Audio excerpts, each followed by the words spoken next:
Hello students, today we'll start a new topic that is components of computer. So yesterday also we have discussed about some components of computer. It's hardware and software. So you all know hardware are all the tangible components or the physical components of a computer, and the software means it's a set of instructions, and it is used to run the hardware, all the hardware parts. So we have also discussed about input process output cycle होइन र यसमा हामीले पढेको थियो कि computer only understands binary language zeros and ones so यो पढेको बादमा हामीले इनपुटको विषयमा पनि पढेको थियो होइन इनपुट भनेको चाहिँ the data that we feed into the computer system, and the processor will process it. So as a processor, CPU जुन चाहिँ छ हामी है CPU भन्छ central processing unit. So CPU actually के होइन तिमीले त्यो जुन चाहिँ देख्छ है जुन चाहिँ हामी जस्तै अब से for example this is a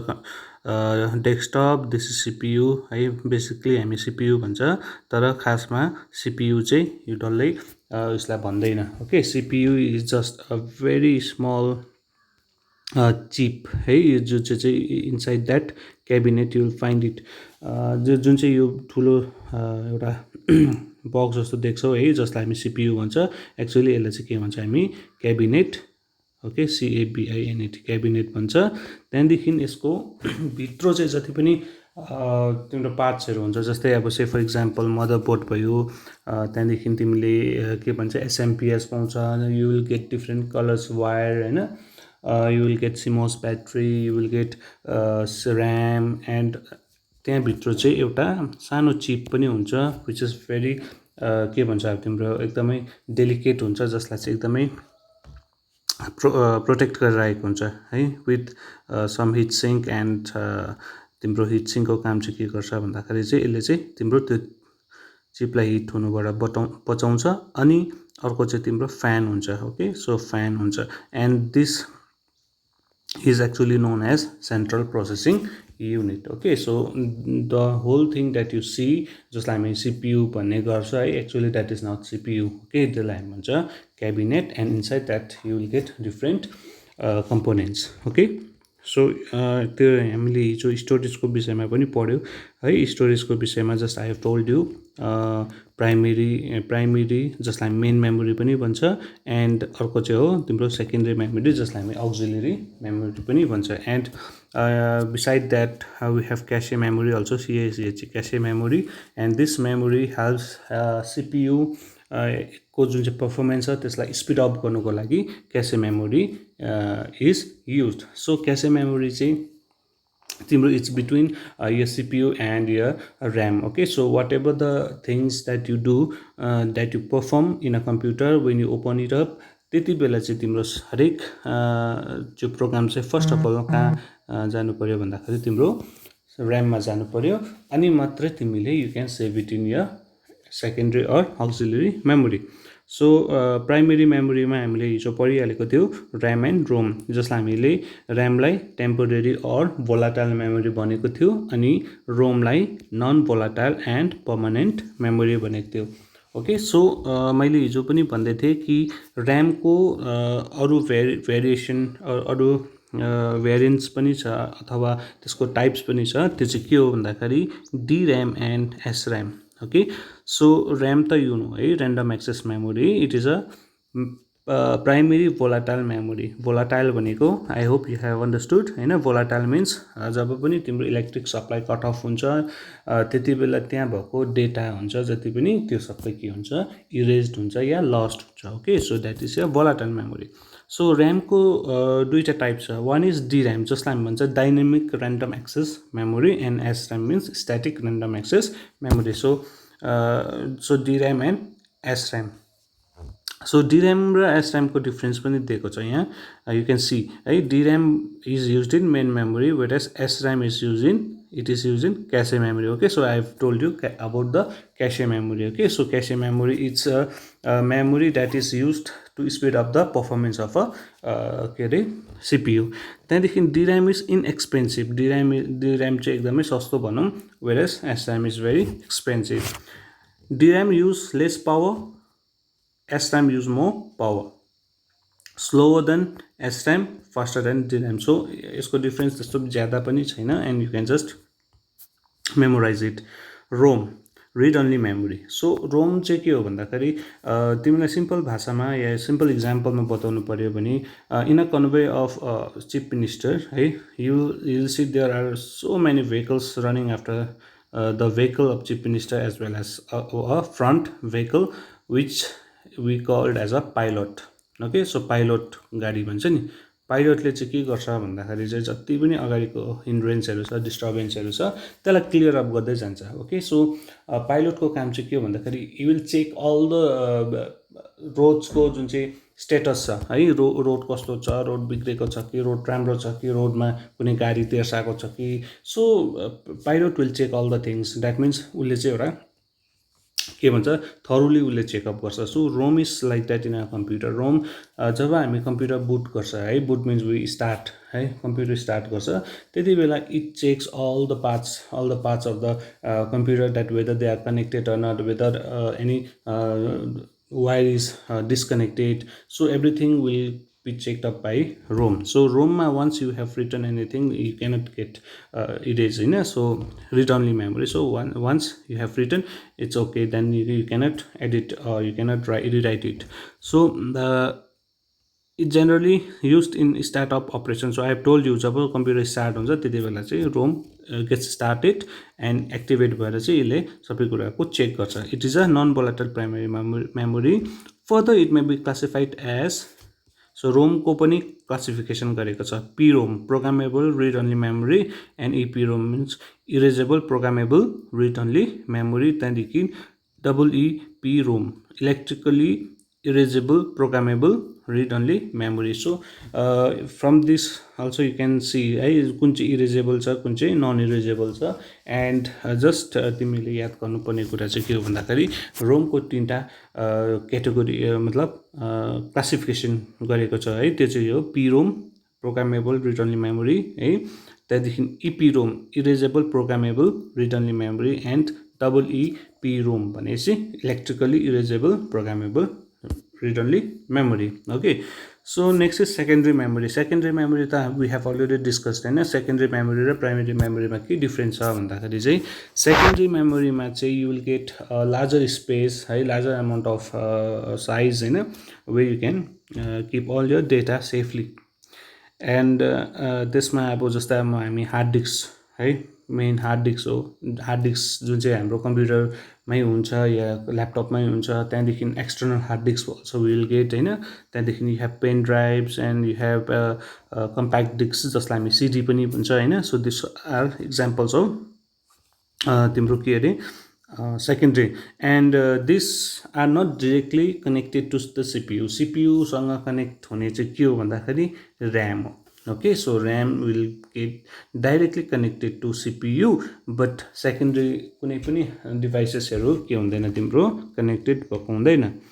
okay, so cache memory. so cache memory भनेको के रहेछ? so it is a very high speed memory which is used to cope up with the high speed of CPU. so CPU को performance लाई speed up गर्नको लागि चाहिँ we are using cache memory. मैले अघि भनिसकेको छु cache memory is between the RAM and CPU. so it is generally placed between CPU and primary memory. primary memory को भन्दा पनि mainly RAM को हुन्छ. okay, so and it acts as a buffer. so it reduces the average access to data from the main memory and is comparatively expensive. so जति पनि डेटाहरू process है एउटा प्रोसेसरले प्रोसेस गर्नको लागि लिन्छ, त्यो फर्स्ट अफ अल कहाँबाट लिन्छ भन्दाखेरि चाहिँ फर्स्ट अफ अल लिन्छ उनीहरूले ऱ्यामबाट. ओके, सो ऱ्यामबाट लिँदाखेरि चाहिँ ऱ्याम लोड हुनसक्छ. So cache memory will be as a buffer है. एउटा बफर भनेको चाहिँ एउटा मिडल एउटा के भन्छ मेमोरी जसले चाहिँ यो सबै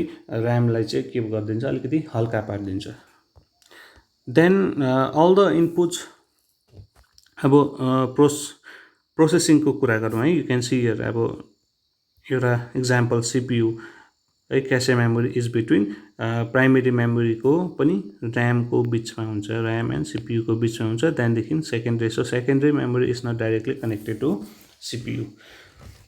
then all the inputs, the intermediate results of computation carried out, and the final result are stored in the memory of the computer. The computer also has another form of memory called secondary memory, so we have already learned about it. The programs and data not currently required are stored in secondary memory. So secondary memory मा जति पनि store गरेर राखेको data छ त्यो चाहिँ use गरेको हुँदैन, तर युज गरेको जति पनि डेटाहरू छ कहाँ बस्छ भन्दाखेरि ऱ्याम. ओके, सो ऱ्याममा जति पनि युज्ड एक्टिभ डेटाहरू छ ऱ्याममा बसेको हुन्छ. त्यही कारणले त हामी भन्छ नि, if you are opening number of applications and you are not using it, that means you have to close it because it may load है लोड गर्छ केसमा भन्दाखेरि तिम्रो ऱ्याममा. The programs and data not currently required are stored in secondary memory. It comes in the form such as hard disk, pen drive, and CD-ROM. Compact disk, read-only memory. Then when required for processing, this can be retrieved and transferred to the main memory. It means the RAM of the computer. Processing, the inputs provided by the user are processed by the central processing unit as per the specified instruction. The state of the processing is then either directed to the output device or to memory location storage. So output device भन्नुको मतलब त एउटा त तिम्रो के भयो, से for example एउटा तिम्रो मोनिटर भयो हैन, एउटा प्रोजेक्टर भयो. So you have you know है there are different types of output devices. तर फर यर नलेज है कुनै पनि आउटपुट दिन्छ हामी कम्प्युटरले हैन, वी नो इनपुट हामी फिड गर्छ, त्यहाँदेखि त्यसलाई के गर्छ प्रोसेस गर्छ, त्यहाँदेखि it will give you output. So output may be in two forms है. एउटा त तिम्रो के भयो डाइरेक्टली सफ्ट कपी है, soft copy means whatever you have feeded through keyboard you will see in मोनिटरमा देख्छ हैन. अरू तिमीले के गर्नु सक्छ यसको, you will get a hard copy whatever you have written, you have given the instruction to the computer, that will be in the form of printed अब पेपर है एउटा. So hard copy and soft कपीमा you will get the output. Okay, so hard copy भनेको तिम्रो जति पनि print out गरेर पाउने छ त्यसलाई चाहिँ हामी हार्ड कपी भन्छ. अर्को चाहिँ तिम्रो सफ्ट कपी भनेको चाहिँ whatever you have feeded to the computer and it's in the computer or in any digital devices, त्यसलाई हामी भन्छ soft copy. Okay, so CPU है, सिपियुमा मेनली अब सिपियु भन्दिनँ म, एक्चुअली क्याबिनेट भनौँ न होइन, तर पनि we can mainly call CPU. सिपियुमा तिनवटा कुरा छ, सियु, एमयु, एएलयु. सियु भनेको कन्ट्रोल युनिट, एमयु भनेको memory unit, and ALU means you know arithmetic and logical unit. Okay, so first of all we have control unit. अब control युनिटको काम के हो भन्दाखेरि यसले कुनै प्रकारको प्रोसेसिङमा हेल्प गर्दैन. यसले के गर्छ खालि it helps you to control whatever the process is given to the processor. Okay, so प्रोसेसरमा जे कुराहरू पनि देख्छ कन्ट्रोल युनिटको काम सिर्फ कन्ट्रोल गर्ने हो. यो प्रोसेस पहिला गर या त्यो प्रोसेस पहिला गर या यो के भन्छ वेटिङमा बस है. So CU is responsible for coordination between the different units of computer. It controls the input, processing and output operations. So for example, it coordinates with the peripheral devices to accept the input or display the output.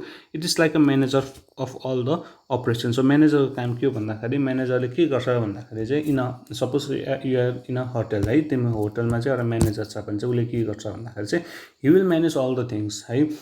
कुन चाहिँ room खाली छ या कुन चाहिँ मान्छेलाई दिनुपर्ने हो या कुन चाहिँ इम्प्लोइलाई काम गराउनु पर्ने हो, खटाउनु पर्ने हो. So this is all done by manager. The manner in which the program is to be executed is managed by the control unit of the computer. This entails deciding the address from which the instruction to be executed is to be picked up the memory location where the data or intermediate results to be stored. So whatever the processing system has to be done, यो चाहिँ कसले गराउँदो रहेछ भन्दाखेरि तिम्रो control युनिटले. And arithmetic and logical unit. So arithmetic and logical युनिटको काम चाहिँ के हो भन्दाखेरि to perform calculation part, mathematical calculations जति पनि हुन्छ त्यो चाहिँ केले गर्छ भन्दाखेरि एएलयुले गर्छ. Okay, so it is responsible for actual processing of data. It retrieves the data from the storage unit and performs the arithmetic calculations and or comparisons on them, and the process data is sent back to the storage. So ALU ले चाहिँ तिम्रो जति पनि mathematical क्यालकुलेसन्सहरू छ त्यो गर्छ. त्यहाँदेखि memory unit को काम चाहिँ के भन्दाखेरि to store data that ALU has processed or त्यसलाई प्रोसेस गरिसकेकोलाई चाहिँ के गर्नु हो स्टोर गर्नु हो है एउटा पर्टिकुलर स्पेसमा एउटा particular लोकेसनमा then finally is output the result of processing carried out by the computer is often directed to display device such as the monitor or printer so अघि मैले भने है output we will get in two forms either a soft copy or hard copy मोनिटरमा देखाउनुको मतलब soft copy हो and प्रिन्टरले print गरेर निकालेकोलाई चाहिँ हार्ड कपी भन्छ other forms of device are not uncommon for example the computer may output music or video so हामीलाई थाहा छ है आउटपुट युनिटमा चाहिँ वी हेभ डिफ्रेन्ट आउटपुट डिभाइसमा we have different output devices such as अब स्पिकरहरू पनि भयो होइन त्यहाँदेखि प्रोजेक्टर भयो मोनिटर भयो होइन so we have different output devices र त्यसमा डिफ्रेन्ट आउटपुट हामीले पाउने गर्छ ओके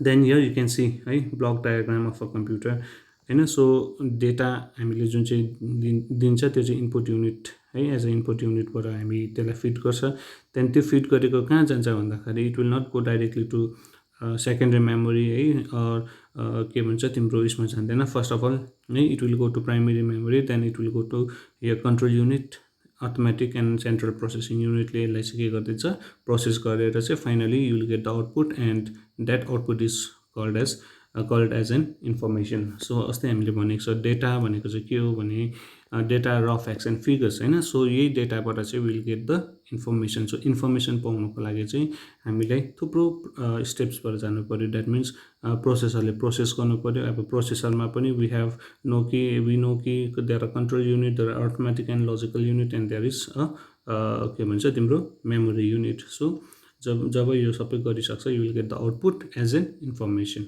ओके सो यो block diagram of a computer यो म्याक्सिमम् तिमीहरूको इक्जाममा हुनसक्छ so please be prepared okay so next हामी भोलि गर्छ यो जति पनि छ and please do this assignment okay so define the following so you can define this computer के हो what is a computer so you have to do this expand okay so you can also do this so you can also solve this question then describe the function of ALU and CU in short okay you can also do this you पनि गर difference between input so सबै गर्नु okay so assignment छ यो assignment चाहिँ you have to do and you have to submit it okay